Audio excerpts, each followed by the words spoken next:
You are tuned into another episode of Community Chat. My name is Kevin Tachi, and this particular program is a special one. This one is in regards to Memorial Day. I think everybody has a different idea as to what Memorial Day is. Maybe I'm wrong, but I think it's something for us to reflect on those that we have lost, especially those who gave their lives for our country. Joining us today, we have two folks who are going to chat with us in regards to Memorial Day and what's happening this year.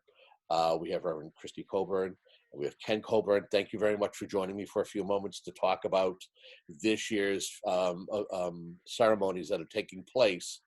I guess the first thing I got to ask, if you could give me your thoughts on COVID-19 and how it has had such a resounding effect on our culture and on a sacred holiday like Memorial Day.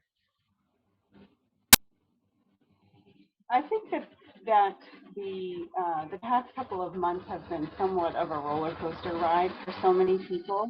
There's been a lot of grief and heartache over the things we've lost, and certainly the people who've been most deeply affected by the virus itself. But what I see also out in the community is people really looking for those silver linings, looking for the joys that they can find in their everyday simple lives at home. And so I think that that's been a blessing in the midst of all the difficulty and challenge. And I think as far as Memorial Day goes, it's just another one of those moments where, we're kind of stepping back and maybe realizing even more deeply the importance of the ceremonies that we do hold every year on Memorial Day, because so much of that is going to be scaled back this year. Right, and I think we want to make sure that folks are aware that the veterans organizations in town are well aware that it's Memorial Day. It's one of the most important days that we celebrate every year, and we want to make sure that we honor the war dead properly, and that we do it in a safe manner, that we're not putting anybody in harm's way. Again, with the demographics we have in town and with the veterans organizations, we've got older populations that are frail, and not everybody's young and healthy and able to get around. So we just want to make sure we do this safely, and we have a decent plan in place, and I'm sure we'll share that with you as we go through the interview here. What traditionally takes place on Memorial Day? What are some of the ceremonies and events that take place, and what are you going to have to do differently this year? Yeah. Typically, we form up at the Beaverbrook Elementary School with a parade. Normally, the veterans organizations in town, along with the high school band, we have the Boy Scouts, the Girl Scouts, and we march typically from the Beaverbrook Elementary School. We had in the past, for many years, stopped at the All Wars Memorial in front of the Legion building there, and had a small ceremony there, and then continued to pray down the road further to Adams Street and into the cemetery. And we went up to the mound at the cemetery, and we'd have guest speakers, typically probably about a 45-minute presentation on the mound. And in the past few years, we've scaled that back quite a bit. So we're doing things obviously much different this year, and we've added some new things in the recent years, and we'll probably talk about that a little bit more here. Yeah, I think one of the things we've done in the past several years is to really look at the different elements of what we were doing, and to try to find a way to make it a little bit shorter yet more meaningful for the people of our community. And part of that included a specific time during our ceremony in the cemetery, during which we would read the names of each of the folks from Abington who were killed during wartime. Right, and we also in the past years, we would start the morning very early over at Laidler Field. Ernie Laidler was a veteran who died. We'd pay respects at Laidler Field, then we'd go to the cemetery over on 139, and we'd pay respects there, and then we would go to the Island Grove, and we would drop flowers over the bridge and present a wreath down at the one of the monuments there. Again, it was a very long morning, a lot of places to visit. And as time went on, as population got older, we definitely have scaled that back quite a bit.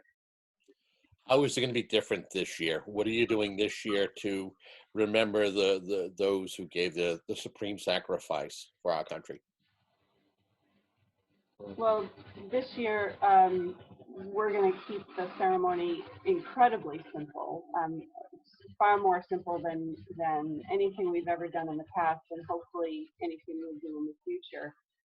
But again, the most important thing that we can do is to say each and every one of the names of the 43 people from Abington who have been killed during wartime. So that is something that we will do. This year, I'll probably lead the ceremony with a prayer, maybe a couple thoughts about COVID-19 and how it's affected our community and how it affects Memorial Day, as we've been talking about here, and then the reading of the names. And that will likely be it, in addition to playing taps and a gun salute. Yeah, we'll do a gun salute, and then you'll do a closing prayer. Mm-hmm. Yeah. And I think it's important that there's something that folks take out of this conversation, and that is that while the ceremony is taking place, that we're not looking for anybody to show up to attend it. Am I correct? That is correct. And I think that the message that we'd like to get across is that this doesn't mean that Memorial Day is canceled. It means that we want you to create your own observances at home, whether that's lifting up prayers for the families of those who died, or doing something in your own special way to remember all those who have given their lives our freedom. Yeah, you always say that, Kristy's always said that, Memorial Day isn't the beginning of the summer. It's not a holiday people look at it that way. It's, time for cookouts, time for us to start our summer. It's really about remembering those war dead. It's not Veterans Day. We're not talking about, paying respects to all veterans, but obviously all veterans have done a wonderful job. But it's those veterans in particular that lost their lives while serving on active duty, protecting this country. And you know what? If the weather's nice on Monday, please go outside, have a cookout. But in that, take some time to remember those who died so that you can enjoy that freedom. And I believe as a member of Abington Community Access and Media that there will be a camera there that will capture this, the reading of the names and the 21 gun salute and the honor guard that'll be there, and will be shared that day many times on the public channel. So I can at least guarantee that will happen. So if folks are concerned that they'll miss that, they won't. They'll be able to see basically it after it takes place. So I thank you for the invitation. Well, on behalf of the veterans in town, I thank you for offering to do that for us and for our community. It really means a lot to the veterans in town. Yeah, and a special thank you to the veterans of the VFW post. They'll be represented there. The Richard Fitz Post 2 Vietnam era veterans will have a pretty large presence there. I think they're going to have 6 in their honor guard that will be there. And again, we'll be socially distancing ourselves and be wearing masks.